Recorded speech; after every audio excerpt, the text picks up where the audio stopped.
All right, let's dive in. Today, we're tackling a question that's going to become more and more common. What actually happens to a first home savings account, or FSSA, when the owner passes away? It's a situation with some very specific and sometimes tricky rules. So let's walk through it together. So, imagine this. You find out a loved one has left you their FHSA.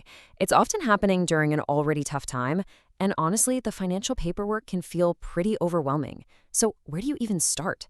Let's break down the very first thing you need to figure out. Okay, this is the most important thing to figure out right off the bat. Who are you in this scenario? The rules split into two completely different paths, and it all depends on whether you're a successor holder or a beneficiary. Your relationship to the person who passed is what sets the course for everything that follows. So, if you're the successor holder, that means you're the designated surviving spouse or common law partner. You pretty much have the option to step right into the shoes of the original owner and just take over the account. Now, if you're not the designated spouse or partner, you fall into the beneficiary bucket. And this could be anyone, a child, a sibling, a good friend, or even a charity. As a beneficiary, your role isn't to take over the account, it's to receive the money from it. Before we go any further down those two paths, there's one critical deadline you absolutely have to know. It's called the exempt period. It starts on the date of death and ends on December 31st of the next calendar year. You're going to want to burn this time frame into your brain because it's the key to avoiding a lot of tax headaches. Okay, let's break down that first path, the one for the spouse or common law partner who is named the successor holder. If this is you, you've got a couple of key choices to make.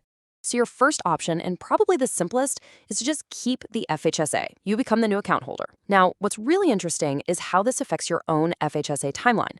If you don't have an FHSA yet, like Ida in our example, your 15-year clock starts ticking from the date your partner passed.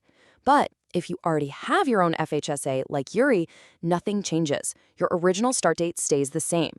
Your other choice is to just withdraw the full balance and close the account. But, and this is a big one, you have to do this before that exempt period ends. Any money you take out this way is considered taxable income for the year you get it. Okay, here's where things can get a little tricky. What happens if the person who passed away had actually put more money into their FHSA than their limit allowed? This is what's known as an excess FHSA amount. And here's the kicker. If the FHSA you inherit has an excess amount, the tax rules treat that over-contribution as if you made it to your own FHSA. It's called a deemed contribution, which is a fancy way of saying the government considers it your contribution, even though it wasn't. Let's make this real with an example. Say hello to Clint and his spouse, Tori. Clint put $11,000 into his FHSA, but his contribution room for the year was only $8,000. You do the math. That means he had a $3,000 excess amount in the account when he passed away. So because Tori inherits the account as the successor holder, that $3,000 excess gets slapped onto her record. It's now considered a deemed contribution from her, as if she put that money into her own FHSA the month after Clint passed. And the impact of this is huge. That deemed contribution from Clint directly eats into Tori's own available FHSA contribution room for the year. It could even be enough to push her into having an excess amount of her own. So this is something you absolutely have to be on the lookout for. All right, let's switch gears and talk about path number 2. This is for everybody else, the beneficiaries who aren't a spouse or partner. We're talking children, friends, anyone else who was named. For beneficiaries, it is all about timing. Everything hinges on that exempt period deadline we talked about earlier. How you report the income depends entirely on when you get the money. So if you get the funds during that exempt period, the rule is simple.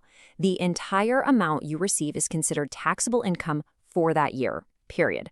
Just like Camilla here, who got over $11,000 from her dad's FHSA and had to report every single cent on her tax return.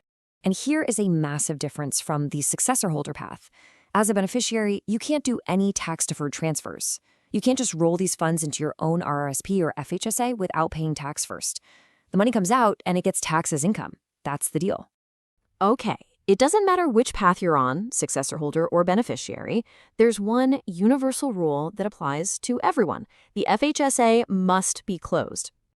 So you know what I'm going to ask next, right? What happens if that exempt period deadline, December 31st of the year after death, is missed and the account is still sitting there open? Well, the consequences are not great. The account completely loses its special FHSA status. Then, each beneficiary has to report their share of the account's value as income for that year. And get this, you have to report it even if you haven't actually received the money yet.